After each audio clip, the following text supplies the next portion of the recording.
जोहार नमस्कार, मैं हूं शिवा और आप देख रहे हैं झारखंड नवनिर्माण। हमारे एक शख्स जो आप लोगों के बीच में मैं लाने जा रहा हूं, बरकट्टा विधानसभा से आते हैं, पेशे से एक शिक्षक हैं, झारखंड व खोरठा विषयों में बच्चों को पढ़ाते हैं। वर्तमान झारखंड को देखते हुए तमाम जानकारी हम लेने का प्रयास करेंगे। उससे पहले दादा जोहार। जोहार। पेशे से एक शिक्षक हैं, लगातार बच्चों को पढ़ाते हैं। अभी तक तो लोग नहीं जान पा रहे थे कि आप एक शिक्षक के रूप में काम कर रहे हैं। लगातार जेबी केसेस में एक आंदोलन कर रहे हैं, छात्रों के समस्याओं को लगातार आप उठाते रहे हैं। बरकट्टा विधानसभा से आते हैं, किन समस्याओं को आप अभी देख पा रहे हैं? आप देखिए, सबसे पहले आपको चैनल के माध्यम से सभी को हम जोहार करते हैं और जय झारखंड हम लोग को बोलना ही पड़ेगा। काहे कि हम लोग झारखंड में रहते हैं और जब तक जिंदा रहेंगे जय झारखंड बोलेंगे और जोहार झारखंड बोलेंगे। रही बात शिक्षक की, तो आपको मैं बता दूं कि हम बीटेक किए हुए हैं, मैकेनिकल ब्रांच है मेरा।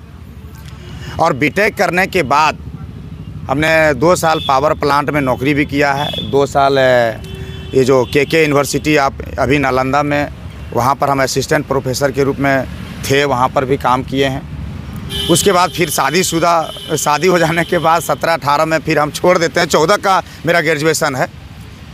और उसके बाद फिर हजारीबाग में आकर के हम भी एक JSSC का तैयारी और JPSC का तैयारी करने लगते हैं, क्योंकि बाप का कहना था कि देखो सरकारी नौकरी ले लो, बार बार नहीं मिलता है, अभी एज है।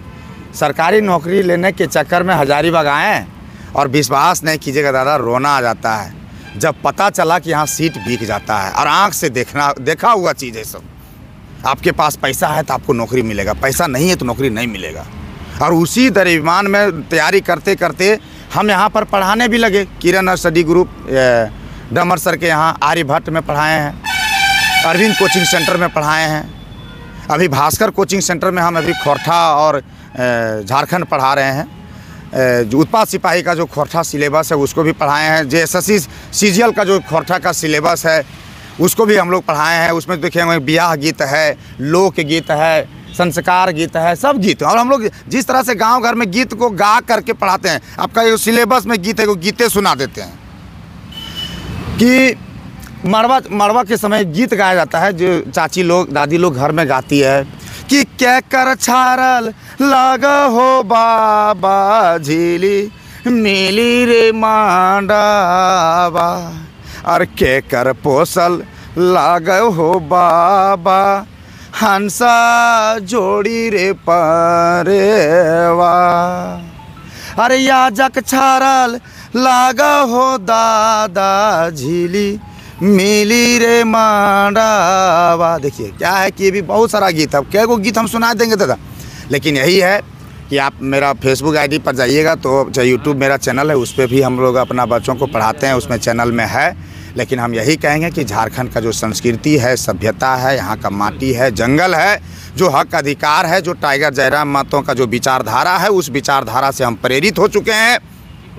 और ज़रूरत पड़ने पर अगर यदि जयराम महतो के कहने पर अगर जयराम महतो के विचारधारा को अगर यदि नहीं मिल पाता है, यहाँ के लोगों का अधिकार नहीं मिल पाता है, तो हम लोग अपने आप को न्यौछावर होने के लिए भी तैयार हैं। क्योंकि हमने अपने आँख से अब देख चुका है कि किस प्रकार यहाँ के लोगों को, झारखंडियों के लोगों को बेरोजगार रखा जाता है। तो जयराम जी को इतना प्यार करते हैं कि आप पूरे झारखंड भी जान रहा है कि महेंद्र प्रसाद अपने कार में पूरा जेबी केसेस हो, जयराम हो, झारखंड की संस्कृति हो, पूरा कार में ही रंग के पूरा चल रहे हैं। कैसा ये आइडिया कैसे आया आपको? देखिए, आइडिया ऐसे आया कि जब हम झारखंड पढ़ाते थे तो हमको लगा कि जो बच्चों को यहाँ हम पढ़ाते हैं कि एक झारखंड का मानचित्र बनाते हैं, पूरा बताते हैं कि बाबू रे उत्तर में बिहार है, दक्षिण में उड़ीसा है, पूरब में पश्चिम बंगाल है, पश्चिम में ये उत्तर प्रदेश छत्तीसगढ़ है।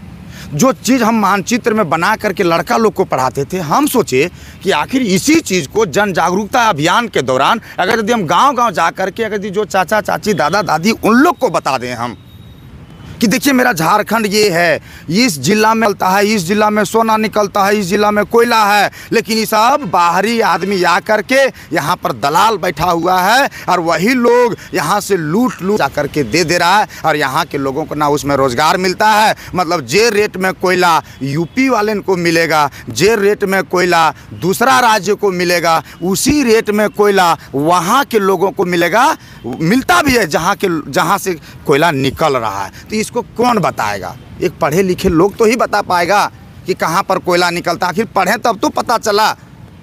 जो नहीं पढ़ा है तो वो देखिएगा कि गांव घर में विधायक लोग का चमचा बना हुआ है और वो अगल बगल बोलता है, जानते हैं क्या बोलता है कि हाय रे बाबू तो गाँव घर दने अथिया दने ब्लॉक में कहियो जेबेन कर रे, थान में तोरा कहियो देखबेन करियो रे, तो भोटा कितरी तोरा देबो। अच्छा एक चीज़ तो हमरा बताओगे दीदी, तो भोटा ओकरे दी जकरा तो ब्लॉकवा में देखो ही, जकरा तो थानवा में देखो ही, जकरा तो सगरे देखो ही, लेकिन तो ये बताओ कि वो आदमी चमचा लागो कि नेता लागो। वो तो गाँव के बदलता, वो तो झारखंड के बदलता, ओकरा तो 2 रुपया घूस मिल जाओ, 10 रुपया तो दे ही, तब 5 रुपया का अपन से वो घर रोजी रोटी चलवो, 5 रुपया तो काम कर दे, 5 रुपया फिर कोई बाबू दे हो, 5 रुपया कोई वीडियो बाबू दे हो, तो वीडियो बाबू भी खुश, तोर चमचवो खुश, तो हो खुश, तब तीनों आदमी खुश हो गला। तो आवे वाला जो बच्चा है, जकर भविष्य है, जकर रोजगार है, ओकर झारखंड में कैसे मिलता है? तब कोई ना कोई पढ़ल लिखल आदमी के आगे अवे पड़ता है और या करके झारखंड के मानचित्र सामने से या फिर झारखंड के संस्कृति सभ्यता के रंग के चाहे गाड़ी में रंगा ले, चाहे हाथे में पोस्टर बना ले, चाहे फ्लैक्स बना ले, जैसे बना ले वो बना करके गांव-गांव जा करके टोला मोहल्ला जा करके सबको बताना पड़ेगा, तब लोग जागरूक होंगे। क्योंकि हम लोग कितना मान लीजिए कि जे भी आता है ऐसे क्यों नहीं है झारखंडी, सुदेश महतो नहीं है झारखंडी, नहीं है हेमंत सोरेन झारखंडी, तो आपको भी कह देगा कि आप बहुत झारखंडी हैं। लेकिन जिस प्रकार हम लोग जान जागरूकता अभियान कर रहे हैं, जिस प्रकार हम लोग लोगों को जागरूक कर रहे हैं, कल के डेट में यदि हम लोग भी बदल जाएंगे तो इतना जागरूक कर देंगे कि हमारे खिलाफ वो हो जाए। ऐसा जागरूक कीजिए, ये नहीं कि खाली वोट लेने तक जागरूक करना है। एनी टाइम अपने जनता को, अपने घर बेरोजगार को, मतलब जितने भी लोग हैं झारखंड के सभी लोगों को जागरूक करने का काम करिए। और जागरूक इतना कर दीजिए कल उसके सामने कोई भी गलत करे तो वो आवाज़ उठाए। ये नहीं कि उसका पैकेट भर रहा है तो वो चुप हो जाए, ऐसा नहीं होना चाहिए। संगठन महामंत्री हैं आप? नहीं, केंद्रीय संगठन मंत्री हैं, महामंत्री रवि कुमार महतो हैं। अच्छा, केंद्रीय संगठन मंत्री। हाँ। बरकट्ठा विधानसभा की बात करें तो वहाँ का संगठन में कितनी मजबूती आई है अभी तक? देखिए, जब से हम जुड़े हैं आज से 1 साल पहले, अभी तक बरकट्ठा ब्लॉक में, बरकट्ठा प्रखंड में 17 पंचायत है और मोटा मोटी हम 17 पंचायत में जन जागरूकता अभियान करा दिए हैं, 17 पंचायत में। रही बात जो वहाँ पर संगठन है, अभी आप एक बार देखे होंगे कि जब हमारे यहाँ पर प्रोग्राम था जयराम दा का बरकट्ठा में, तो बिना संगठन विस्तार किए हुए भी लोग जयराम महतो के पार्टी में शामिल होने के लिए, आप देखे होंगे कि भीड़ जो है से कम 20 से 25 हज़ार लोग वहाँ पर जमा हुए। और उसके बाद से अभी तक बरकट्ठा प्रखंड में 400 से प्लस आदमी, बाकायदा मेरे पास लिस्ट है, सबका फॉर्म है, सब कोई संगठन से जुड़ चुके हैं। जरूरी नहीं है, उन लोग बोला भी है कि दादा हम लोग को पद नहीं चाहिए, हम लोग को बदलाव चाहिए, हम संगठन में हैं। और 400 से प्लस आदमी सक्रिय रूप से अभी भी बरकट्ठा प्रखंड में काम कर रहे हैं। इचाक प्रखंड के कम से कम 200 से 250 लोग जुड़ करके अभी भी काम में लगे हुए हैं। टाटी जरिया प्रखंड से खैरा, भैराजो और झरपो, ये 3 पंचायत आता है। ये तीनों पंचायत जो बरकट्ठा विधानसभा में, ये तीनों पंचायत में मोटा मोटी 100 लोग जो हैं अभी काम कर रहे हैं JBKSS में। जरूरी नहीं है कि संगठन में उसको पद मिला है या नहीं मिला है, संगठन में काम कर रहे हैं और लिस्ट में नाम है उन लोग, मतलब लिस्ट मेरा रजिस्टर में लिस्ट जो है उसमें नाम है और उन लोग संगठन को काम कर रहे हैं, समय समय पर जन जागरूकता अभियान भी कर रहे हैं।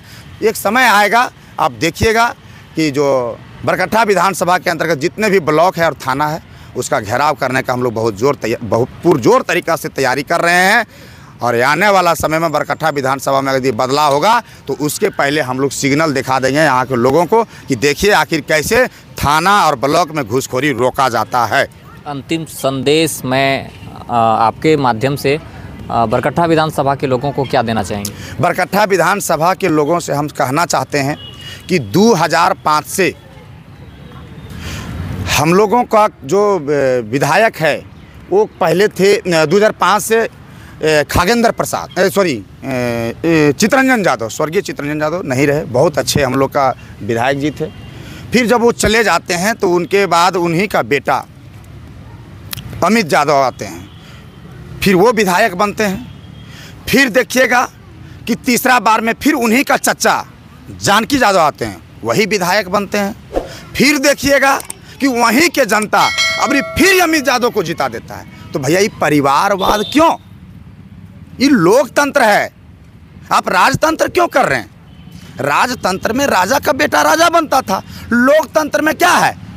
राजा का बेटा नहीं, रानी का बेटा नहीं, कहानी का बेटा राजा बनेगा। ये लोकतंत्र है और इसको पूरे जनता को, बरकट्ठा विधानसभा की जनता को समझना चाहिए। और हम लोगों को जो एक परिवारवाद में अमित यादव, जानकी यादव जो किए हुए हैं उसको बदलना चाहिए और बदल के ही रहना पड़ेगा। तभी आपका बरकट्ठा विधानसभा में जो घूसखोरी देखते हैं, वहाँ के जो युवा बेरोजगार, कभी कोई नशा में लीन है तो कभी कोई जुआ खेलते हुए पकड़ाते हैं, कोई ये करते हुए, तो वो सबको बर्बाद कौन किया? वहीं के लोग कर रहे हैं। तो उसको बदलिए और अपने बच्चे को, भविष्य को सुधारिए। यही मेरा बरकट्ठा विधानसभा की जनता से अपील है। तो ये थे हमारे महेंद्र प्रसाद जी जो बरकट्ठा विधानसभा से आते हैं। इनके विचारों को आप सुन रहे थे। वीडियो कैसा लगा जरूर कमेंट करके बताएं, इनके विचार कैसा लगा जरूर कमेंट करके बताएं। दादा आपने समय दिया इसके लिए बहुत बहुत धन्यवाद। धन्यवाद दादा, आपको चैनल के माध्यम से जितने भी सुनने वाले हैं सभी को जोहार। मिलेंगे अगले वीडियो में, तब तक के लिए इजाज़त दीजिए। जय हिंद, जय झारखंड।